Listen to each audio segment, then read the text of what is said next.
Crypto markets finally pumping again.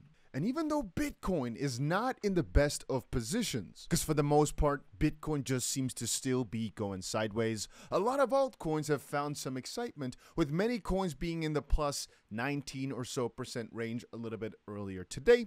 Now, over the last few hours, the numbers have fallen off a little bit, but I guess it's because the gains were made from a little bit over 24 hours ago. Hence, these numbers not looking as bullish anymore. But you can see, for example, already went from $27 to $32 over just like a night, which is pretty amazing. And coins like Mantra, which funny enough, I was really excited about yesterday. I was just telling you guys about it. Just went from roughly 88 cents to about $1 in the span, again, of a day. And all this really makes me realize many people forget what we've established on the channel here for a while already, which is to think longer term. Watcher Guru just made a post saying the $100 billion asset manager, Van Eck, which is biased, by the way, because they do a lot in the crypto space, but they predict Bitcoin could reach $2.9 million per coin by 2050. And like Kraken says, the more you learn about fiat, the more it seems possible. Well, I'd say the more you dive into why crypto exists, the more you realize that there's no way for this to fail, or if it does, it means the system will be even more broken than it is today. But from that perspective, all the numbers we're talking about here, they're not even high, really. I mean, we're talking about 30 years into the future. These are not crazy numbers. Matter of fact, I think they are a little bit too conservative. But I also think the whole way we see currencies right now and the way the banking system operates will have to break at some point. The question, however, is, will that happen in the next 20 years? Or will we hold on to this lie for slightly longer? It is difficult to say. But anyway, there's so much fear in the markets right now. I think specifically because of one thing happening. And it's kind of funny that altcoins are doing so well when this one piece of fear is out there. And we'll be covering it in just a second. All right, now before we move on, we've got another meme coin to talk about. This one is rather small, but they've got themselves already a verified tick over on CoinMarketCap for their circulating supply. And it's called 𝗕𝗓𝗪𝗡.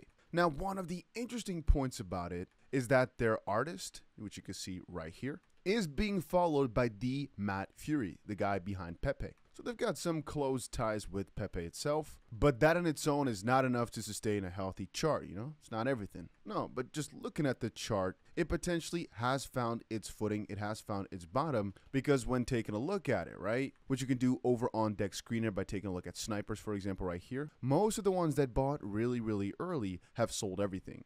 And anyway, if we're talking about exchange listings, they got a few, but I could also say that getting yourself a slow but steady uptrend is a lot more exciting for these exchanges to list you. Then again, it might need significantly more volume, but perhaps that could be gotten with their new marketing efforts. I mean, Solana meme coins in general, no, I could even just say meme coins in general are one of the most hyped up things right now as we speak. Like, Bitcoin has not made a high in a long time, but many memes just keep popping off. And it's really hard to differentiate between one that's just here for a very short time and one that's gonna push for the entire run up. What we're always trying to do is find the right ones that could hopefully go to the tens or hundreds of millions, or perhaps billions, but they all have to start out somewhere. Anyway, art looks pretty good. You can check it out for yourself with some of the links listed down below.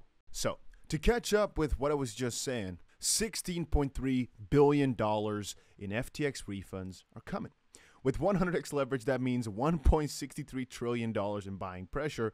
Buckle up. Now, this obviously is a little bit of a joke, or actually very much a joke, but theoretically speaking, the numbers are not wrong.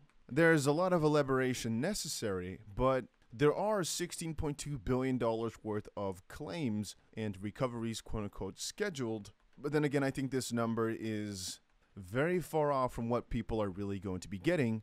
And if we take a look at the most trending FTX posts of today, it's a lot of clickbait, all right? Right now it's being said, oh, all these repayments will happen in Q4 of 2024, and it's going to be massive. But honestly, it's quite hard to figure out where the Q4 is coming from. Plus, we don't know if it's going to be a big event once these things happen, because I think it's not going to all happen overnight. It's going to take a long time.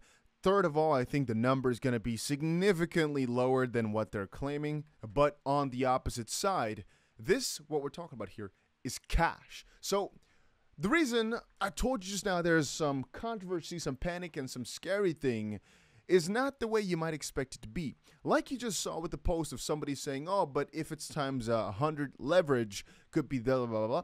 That's because it's not like with these previous companies where all the payments are made back or Mt. Gox in Bitcoin or crypto. So these people may want to sell. With FTX, it's dollars. FTX is a state, for the most part, has already sold everything. So since they have liquidated the crypto assets already, and now crypto holders, etc., are going to be getting this money back, well, from almost any perspective, this means that they will get dollars that they can spend again on acquiring some of the crypto that they lost a few years ago. But I guess a lot of people are reposting this because it's a certain narrative that's been trendy here to post that Q4 is going to be the massive thing. When looking through comments, everybody's like, what are all these things coming from? For example, Rob here said, bro, you're so wrong. The 16 billion is the highest estimate and will take years to be realized. Some money likely to come, in the beginning of 2025, maybe up to 12 billion, maybe. Distressed USD-based hedge funds have bought up a lot of customer claims already. And what happened there was that a while back, you could basically sell your claim for, let's say, 30 cents on the dollar, 90 cents on the dollar, 15 cents on the dollar. A lot of people have done that over the years. These funds are not in the game to buy crypto anymore. They raised USD from investors to make USD terms. This money is not flowing back into crypto. And 3, crypto customers getting massively screwed here. Below 30% recovery for many holding majors. I know because unfortunately he is a creditor also. And so perhaps for that reason, they're not going to put it back in because they got screwed over. And again, if you're asking why Q4, what is the indication that that's going to be the date?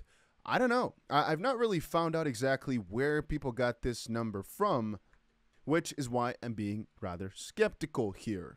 Getting back to it though, one of the most interesting parts about crypto is just how bad things are when it's not good. Or to elaborate on that, right now, for example, like right this day, right now, my portfolio is getting smacked in the freaking face. Matter of fact, most days it is. But you know what? Given enough time, all will be cured. And I personally think soon enough, within a year, will probably be, if we're looking at my portfolio that I take a look at every single day almost, is going to be at a 10x of where it is today. Some coins will do 100x, some coins will do 1000x, some coins will never go back up, unfortunately. But I'm going to say 10x of what it is today.